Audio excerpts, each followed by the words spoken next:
সালামু আলাইকুম। 15ই আগস্ট 1947 সাল শেষ পর্যন্ত ভারত স্বাধীনতা লাভ করল। আমার আজকের ভিডিওর উদ্দেশ্য হচ্ছে যে 1947 সালে 15ই আগস্ট ভারত স্বাধীন হলো। এই স্বাধীনতা এত সহজে আসেনি। এই স্বাধীনতার যেসব মহাপুরুষদের অবদান রয়েছে তাদের নিয়ে একটু আলোচনা বা তাদের শুধুমাত্র আমি নামগুলো আলোচনা এখানে করব, কেন অনেক কিছু বলতে গেলে বিবরণ দিতে গেলে অনেক বড় ভিডিও হয়ে যাবে। তাই আমি শুধু তাদের নামগুলো বলবো যারা নিরলসভাবে শুধু এই দেশের জন্য প্রাণ দিয়েছেন, নিজের আত্মত্যাগ করেছেন, অথচ তারা শেষ পর্যন্ত কিছুই পায়নি বা ভোগ করতে পারেনি। যাই হোক, অন্ততপক্ষে আমরা ভারতবাসী হিসেবে আমাদের এটা কর্তব্য পড়ে যায় যে তাদের অন্ততপক্ষে স্মরণ করা। তাই প্রথম থেকে আমি শুরু করব। 1947 সালে 15 আগস্ট দেশ স্বাধীন হলো, কিন্তু ইংরেজরা এসেছিল মুঘল যুগে। তারা ছলে বলে কৌশলে এই ভারতবর্ষের ধন সম্পত্তির প্রতি আকৃষ্ট হয়ে কিভাবে এই দেশকে দাঁড়িপাল্লা থেকে অর্থাৎ তুলাদণ্ড থেকে রাজদণ্ডে কীভাবে পরিণত করা যায় সেই চক্র তারা আঁটতে থাকে। শেষ পর্যন্ত বাংলার স্বাধীন নবাব সিরাজউদ্দৌলাকে বিশ্বাসঘাতকতার মধ্য দিয়ে মির্জাফরকে সহযোগিতা করে মির্জাফরকে এই বাংলার নবাব করা হয়। স্বাধীন নবাব সিরাজউদ্দৌলাকে সরিয়ে দেওয়া হয়। তারপরে সেই সিরাজউদ্দৌলা শেষ হয়ে যায়, তিনি শহীদ হয়ে যান। ভারতবর্ষের প্রথম যদি কেউ শহীদ হয়ে থাকে দেশের জন্য তাহলে সেটা সিরাজউদ্দৌলা। এরপরে মীর কাসিম তিনিও ইংরেজদের সহযোগিতায় প্রথমে শাসক হলেও তিনি কিন্তু স্বাধীনভাবে চিন্তাভাবনা করতে শুরু করে বা স্বাধীনভাবে থাকার চেষ্টা করেন।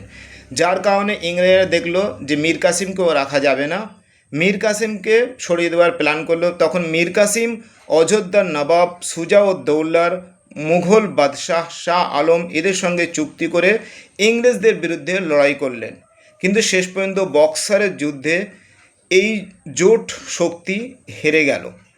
তারপরে চলে এলো আবার ইংরেজরা মহীশূরের স্বাধীন শাসক সেই সময় ছিলেন হায়দার আলী। তিনি ইংরেজদের কাছে নত স্বীকার করতে প্রস্তুত নয় এবং তার সুযোগ্য পুত্র টিপু সুলতান তারাও ইংরেজদের বিরুদ্ধে লড়াই শুরু করলেন। শেষ পর্যন্ত হায়দার আলী এবং টিপু সুলতানও শহীদ হয়ে গেলেন। এরপরে রাজনৈতিকভাবে যারা এই দেশকে স্বাধীন করার জন্য প্রথম থেকেই চিন্তাভাবনা করেছিলেন, সেই যুগের ভারতবর্ষের সবথেকে বড় আলেম ওলামা হজরত শাহ অলিউল্লাহ মুহাদ্দিস। সেই শাহ অলিউল্লাহ তার সুযোগ্য পুত্র মৌলানা শাহ আব্দুল আজিজ তিনি ভারতবর্ষকে দারুল হার্ব ঘোষণা করেন। তার শিষ্য সৈয়দ আহমদ তিনি শহীদ হয়েছিলেন 1831 সালে বালাকোটের ময়দানে। তার আরেকজন বন্ধু বা শিষ্য শাহ ইসমাইল শহীদ। এরপরে আরও কয়েকজনের আমি নামগুলো বলবো, শুধু যারা অরাজনৈতিকভাবে এই ইংরেজদের বিরুদ্ধে লড়াই করেছিলেন এবং শহীদও হয়েছেন। মৌলানা এলায়েত আলী ও মৌলানা বিলায়েত আলী আজিমাবাদী মানে পাটনার, আগে নাম ছিল আজিমাবাদ, সে পাটনার বা আজিমাবাদেরই অধিবাসী বলে তাই এনাদেরকে আজিমাবাদী বলা হয়। হাফেজ রাহিমাহুল্লাহ খান, হাজি মোহাম্মদ শরীয়তুল্লাহ, তার সুযোগ্য পুত্র মৌলানা আলাউদ্দিন, মৌলানা কাসেম নানতুবি, মৌলানা রশিদ আহমেদ গাঙ্গুহি, মৌলানা ওবায়দুল্লাহ সিন্ধি। এই মৌলানা ওবায়দুল্লাহ সিন্ধি নেতাজি সুভাষচন্দ্র বসুকে এলগিন রোড থেকে তিনি মৌলানা সাজিয়ে, অর্থাৎ নেতাজি সুভাষচন্দ্র বসুকে মৌলানা জিয়াউদ্দিন নাম দিয়ে এই দেশ থেকে তিনি নিরুদ্দেশ হয়েছিলেন। আর তিনি প্রথমে আফগানিস্তানে গিয়েছিলেন। এই মৌলানা ওবায়দুল্লাহ সিন্ধি আর মৌলানা জিয়াউদ্দিন বা নেতাজি সুভাষচন্দ্র বসু এই দেশের জন্য তারা এই বিদেশে গিয়েছিলেন, বিদেশে গিয়ে তারা বিভিন্নভাবে কার্যকলাপ চালিয়েছিলেন এই দেশকে ইংরেজের হাত থেকে মুক্ত করার জন্য। যাই হোক, তারপরে দিল্লির বাহাদুর শাহ জাফর, নানা সাহেব, তাতিয়া টোপি আর আজিমুল্লাহ খান এরা সবই রাজনৈতিক ব্যক্তিত্ব। যদিও এরা রাজনৈতিক ব্যক্তিত্ব হলেও এরা কিন্তু ইংরেজদের বিরুদ্ধে এই দেশকে বা এই দেশ মাতৃকে ভারতবর্ষকে ইংরেজের হাত থেকে মুক্ত করার জন্য আরও কয়েকজন, যেরকম ঝাঁসির যিনি রানী ছিলেন লক্ষ্মীবাই, ঝাঁসির রানী লক্ষ্মীবাই, মুঘল রানী জিন্নত মহল এবং কুনওয়ার সিং, এর মধ্যে সবচেয়ে নেতৃত্ব দিয়েছেন সেটা হচ্ছে ঝাঁসির রানী লক্ষ্মীবাই, তাঁতিয়া টোপি, কুনওয়ার সিং, নানা সাহেব। এরা সবাই মিলে দিল্লির বাহাদুর শাহ জাফরকে সেই যুগের অর্থাৎ 1856 সালে যে 1857 সালে যে সিপাহী বিদ্রোহ হয়েছিল সেই সিপাহী বিদ্রোহের নেতৃত্ব দিয়েছিলেন এবং বাহাদুর শাহ জাফরকে দিল্লির বাদশাহ বলে গ্রহণ করেছিলেন। যাই হোক, যেভাবে হোক ইংরেজরা এই 1857 সালের বিদ্রোহকে বা বিপ্লবকে বা স্বাধীনতার প্রথম যুদ্ধকে তারা দমিয়ে দিতে পেরেছিল। এরপরে হাকিমুল উম্মত মৌলানা আশরাফ আলী থানভী, সৈয়দ নিসার আলী ওরফে তিতুমিরের নাম কেনা শুনেছে। বারাসতের বাঁশের কেল্লা তৈরি করেছিলেন তিতুমির বা সৈয়দ নিসার আলী। হাজি ইমদাদুল্লাহ মক্কি, এই হাজি ইমদাদুল্লাহ মক্কি হচ্ছে মক্কা থেকে তিনি ভারতবর্ষে এসেছিলেন ইংরেজদের বিরুদ্ধে লড়াই করার জন্য।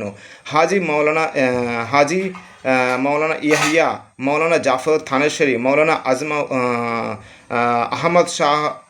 আহমদুল্লাহ শাহ ফৈজাবাদী, নিমাচের ফিরোজ শাহ, মুলতানের সরদার আহমদ খাঁ, বিহারের মোহাম্মদ নজিব, শাহপুরের মৌলানা সরফরাজ আলী।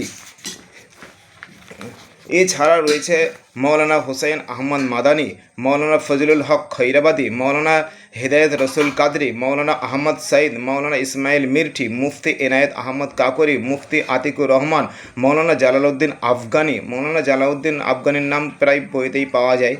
মৌলানা বরকতুল্লাহ ভূপালী, এই মৌলানা